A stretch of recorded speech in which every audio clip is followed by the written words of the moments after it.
वित्त मंत्री अरुण जेटली ने कहा है कि रेल किराए में वृद्धि करके रेल मंत्री ने एक कठिन लेकिन सही फैसला लिया। उन्होंने कहा कि देश को इस बात का फैसला करना होगा कि हमें वर्ल्ड क्लास रेल चाहिए या जर्जर रेल। सूचना और प्रसारण मंत्री प्रकाश जावड़ेकर ने भी रेल किराए में वृद्धि को न्यायोचित ठहराते हुए कहा कि इसका उद्देश्य यात्रियों को बेहतर सेवा और सुविधाएं देना है। उन्होंने कहा कि किराए में वृद्धि का फैसला पिछली सरकार का ही था और हमने इसे सिर्फ लागू किया है। अमेरिका के 2 प्रभावशाली विधि निर्माताओं ने अमेरिकी कांग्रेस अध्यक्ष से अनुरोध किया है कि वो प्रधानमंत्री नरेंद्र मोदी की सितंबर में संभावित अमेरिकी यात्रा के दौरान उन्हें कांग्रेस के संयुक्त सत्र को संबोधित करने दे। प्रतिनिधि सभा की विदेश मामलों की समिति के अध्यक्ष एड रायस और सांसद जॉर्ज ने प्रतिनिधि सभा के अध्यक्ष जॉन बोहनर को इस बारे में पत्र लिखा। आंध्र प्रदेश के राज्यपाल ने 15 वर्षों के लिए राज्य को विशेष दर्जा देने की मांग की है। आंध्र प्रदेश विधान परिषद और विधानसभा की संयुक्त बैठक को संबोधित करते हुए राज्यपाल ESL नरसिम्हन ने विभिन्न मुद्दों पर राज्य सरकार की नीतियों का उल्लेख करते हुए कहा कि कर्ज विभाजन, सत्ता का बंटवारा और शिक्षा क्षेत्र के मुद्दों का निपटारा सतत सिद्धांत पर होना चाहिए और इसके लिए एकरूपता समय की मांग है। प्रधानमंत्री नरेंद्र मोदी ने आज रेल मंत्री सदानंद गौड़ा और ग्रामीण विकास मंत्री नितिन गडकरी से मुलाकात की। 3 घंटे लंबी चली बैठक में मंत्रियों ने ढांचागत विकास का प्रेजेंटेशन दिया। पिछले हफ्ते भी कृषि और आपूर्ति मंत्री ने भी इसी तरह प्रेजेंटेशन दिया था।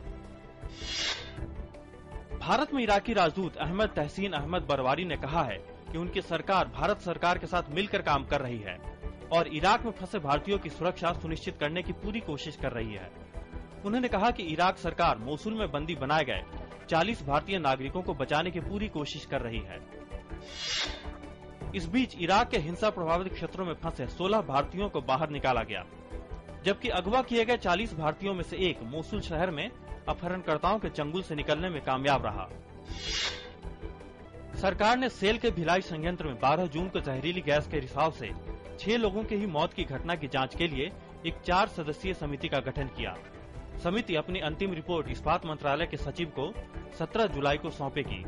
समिति अपनी अंतिम रिपोर्ट इस्पात मंत्रालय के सचिव को 17 जुलाई तक सौंपेगी। केंद्र सरकार का कहना है कि वो पूर्वोत्तर में उग्रवाद के खात्मे के लिए है प्रतिबद्ध। गृह राज्य मंत्री किरेन रिजिजू ने कहा कि सरकार ने स्थिति की समीक्षा की है और उग्रवादी संगठनों से संविधान के दायरे में बातचीत होगी। मुंबई की कैंपाकुला सोसाइटी से निवासियों को हटाने में प्रतिरोध का सामना कर रही BMC ने उसे सुप्रीम कोर्ट का आदेश लागू करने से रोकने वालों के खिलाफ पुलिस में शिकायत दर्ज कराई। BMC ने बल प्रयोग के इस्तेमाल के पहले निवासियों को एक बार फिर अवैध फ्लैट्स खाली करने के लिए समझाने का फैसला किया। सूचना और प्रसारण मंत्री प्रकाश जावड़ेकर ने आज मुंबई में फिल्म निर्माताओं से मुलाकात कर फिल्म जगत और सरकार से संबंधित समस्याओं पर बातचीत की। उन्होंने भारतीय फिल्मों को अंतर्राष्ट्रीय मानकों की तरह बनाने पर भी चर्चा की। सूचना एवं प्रसारण मंत्री ने कहा कि सार्वजनिक प्रसारक दूरदर्शन को दर्शकों की पहली पसंद बनाने के लिए कई कदम उठाए जाएंगे। केंद्रीय वाणिज्य मंत्री निर्मला सीतारमन ने आज आंध्र प्रदेश से राज्यसभा के लिए अपना नामांकन दाखिल किया। सीतारमन फिलहाल संसद के किसी भी सदन की सदस्य नहीं है।